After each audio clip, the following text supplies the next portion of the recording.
Meus irmãos, a paz do Senhor Jesus, eu quero aqui neste momento compartilhar com os amados uma pequena reflexão do capítulo 1 da Epístola aos Filipenses, onde encontramos grandes ensinamentos da palavra do Senhor Jesus através do apóstolo Paulo, onde aplicados esses ensinamentos em nossas vidas, obteremos saúde espiritual para enfrentar todos os obstáculos que sobrevêm em nossa caminhada cristã enquanto estamos aqui na terra.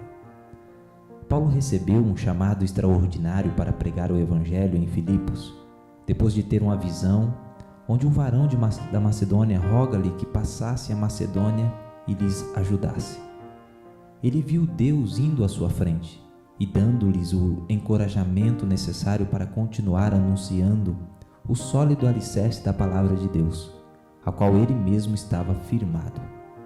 Vemos que o apóstolo Paulo sofreu muito em Filipos. O mesmo foi açoitado, seus pés foram colocados no tronco. No entanto, havia nele um carinho por este lugar, mesmo diante de tantas dificuldades que ele havia enfrentado durante sua passagem por Filipos. Ele amava aquele povo, ele amava os crentes que ali estavam. Entendemos que começa esta igreja a receber as mensagens de Paulo, e ela começa pequena. Apenas Lídia se converte ali, além do carcereiro e alguns outros. Mas isso não desanimou o apóstolo do Senhor, pois sabia do trabalho a qual ele foi chamado para desenvolver. Assim não devemos desanimar em meio às nossas buscas e sonhos. Ainda que pareçam em seu início pequenos, Deus está a abençoar as mãos daqueles que trabalham por sua obra, por sua família e por seus sonhos. E nosso Senhor Jesus é fiel e tem todo o poder para fazer mais abundantemente do que pedimos ou pensamos. Assim foi com esta igreja em Filipos, pois vemos o cuidado e carinho com que os irmãos ajudaram o apóstolo, que lhes apresentou o Evangelho de Cristo. Paulo começa o capítulo 1 com uma dedicatória e bênçãos aos crentes filipenses. Logo após, agradece a vida dos santos e fala do seu grande amor e preocupação pelo bem-estar espiritual deles. Encontramos neste capítulo o seu cuidado para impedir que se escandalizassem por meio dos seus sofrimentos, desejando aos santos do Senhor que se mantenham firmes e constantes em sua prontidão de glorificar a Deus por meio da vida e por meio da morte. Encontramos desde o verso 3, mesmo que não pudesse naquele momento estar presente fisicamente, em sua mente, Paulo estava sempre lembrando dos irmãos, pois seu coração se deleitava em falar deles e de suas lembranças, e que o simples fato de mencioná-los trazia alegria em seu coração e ele ficava feliz e satisfeito.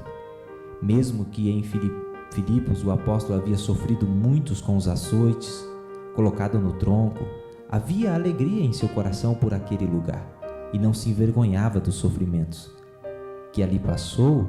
Nenhuma vergonha descia ao coração de Paulo. Na verdade, ele tinha honra, consolo e coroa sobre a sua cabeça, sempre que lembrava que isto foi por amor a Cristo, e mediante essas lembranças, seu coração se enchia de alegria.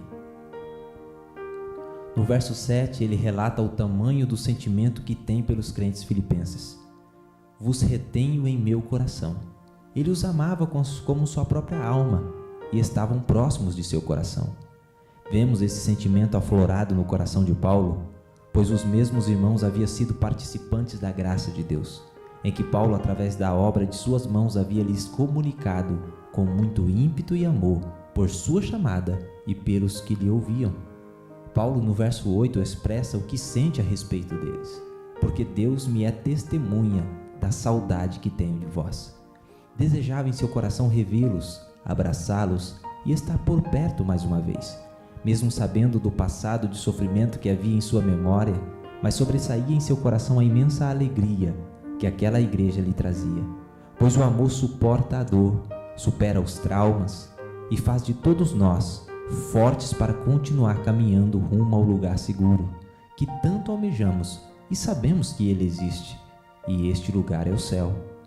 A partir do verso 9, vemos a intenção do apóstolo por aqueles irmãos.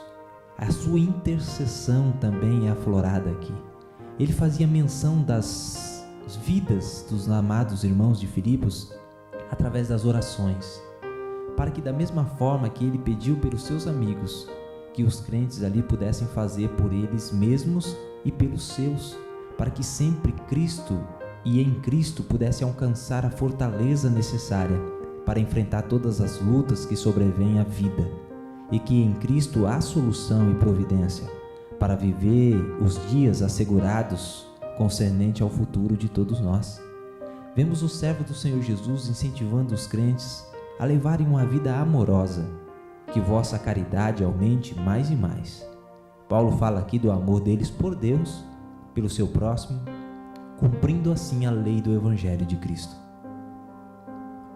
Paulo ainda lhes dá instrução para que cresçam na ciência e em todo conhecimento, isto é, para que sejam sensatos em toda maneira de viver. Não é aqui um amor cego, mas de fato um amor fundamentado no conhecimento e ciência. Assim, cada crente deve amar a Deus por causa da sua excelência e amabilidade infinita, com que nos tem amado através de seu Filho Jesus Cristo, que na cruz do Calvário perdoou os nossos pecados e as nossas muitas iniquidades. No verso 10, vemos ele orientando para que cada crente pudesse atentar para as coisas excelentes e que andassem sem dar escândalo algum até o dia de Cristo, com uma consciência pura e sem ofensas, tanto para com Deus como para com os homens. Sendo assim, encontramos uma preocupação do apóstolo Paulo para com seus amados irmãos filipenses, onde ele começa a escrever a partir do verso 12, recomendações para que os mesmos não viessem se esquecer do trabalho que lhes fora anunciado, e que alegria esse trabalho havia propositado no coração do apóstolo, e que nenhuma dor ou aflição faria deste homem um homem desanimado, desamparado ou confuso quanto ao chamado que Cristo havia lhe concedido. Ele começa a falar-lhes acerca do momento em que ele, o apóstolo, está enfrentando. Sabemos que o mesmo está aprisionado, mas que estas angústias, aflições e até prisões contribuíram para maior proveito do Evangelho. Ele agora era um prisioneiro em Roma e o seu medo é que esta situação pudesse de alguma maneira minar a fé daqueles que receberam o Evangelho de Cristo através da vida deste apóstolo. Porque muitos poderiam pensar, se de fato esta doutrina fosse de Deus, ele, Deus, não permitiria que este homem, que foi tão útil e tão ativo na pregação e propagação do Evangelho, passasse tanto sofrimento e fosse lançado fora como um vaso quebrado e desprezado. Eles poderiam ter dificuldades em adotar esta mesma doutrina, com medo de passarem as mesmas coisas que Paulo está passando. Então o apóstolo revela seus momentos difíceis e angustiosos da sua vida. Ele sofreu pelos inimigos declarados do Evangelho, que queriam de fato a sua morte, mas que isso não tirasse as convicções do coração dos filipenses, que mesmo em meio às suas prisões, o apóstolo estava vendo as oportunidades que Deus lhe proporcionara, pois ele diz que isto é para maior proveito do Evangelho. Parece-nos uma provisão estranha saber que é através deste sofrimento que haveria um bem grandioso na propagação do Evangelho. Então entendemos o que ele diz lá em Timóteo, 2 Timóteo capítulo 2 e o verso 9. Sofro trabalhos e prisões, como um malfeitor, mas a palavra de Deus não está presa. Pois foi através deste momento na vida de Paulo que ele mesmo relata que todos os da guarda pretoriana foram manifestas as palavras de Cristo, enquanto aprisionado e rodeado de soldados, não deixava de anunciar a Cristo. Não passava nenhum momento sem falar das grandezas de Deus. Mesmo plantado dentro de uma prisão, ele estava dando frutos para o reino de Deus. Com a exposição do seu sofrimento, muitos crentes agora estão encorajados a se levantarem mesmo em meio às dificuldades, mesmo em meio aos dias difíceis, mesmo em meio às situações adversas, que esses crentes pudessem então se levantar e que pudessem viver todas as oportunidades que Deus estava dando para que o Evangelho viesse a ser anunciado. Há uma oportunidade de anunciarmos o Evangelho. Os inimigos sempre haverá, mas até estes ouvirão de nossos lábios, assim como fez o apóstolo Paulo. Que há liberdade para a alma, e esta liberdade ela é real, e esta liberdade ninguém para, porque se Cristo libertar pela sua palavra, verdadeiramente sereis livres. Paulo está livre e a sua boca fala das coisas eternas. Tem prazer nos sofrimentos, porque deles e através deles se anuncia o socorro bem presente que temos em nosso Senhor Jesus. Ele diz no verso 19: porque sei que disto me resultará salvação. Veja a convicção de fé que tem o apóstolo Paulo. Esta convicção é que Deus pode tirar coisas boas de situações ruins. Deus pode tirar coisas boas de situações ruins. Tenha fé. Sua vida está guardada no Senhor. E tudo coopera para o bem daqueles que servem e amam a Deus. Pois Jesus ainda é o mesmo. Ele salva, cura, liberta, batiza com o Espírito Santo e em breve voltará. Que Deus abençoe a todos, em nome de Jesus.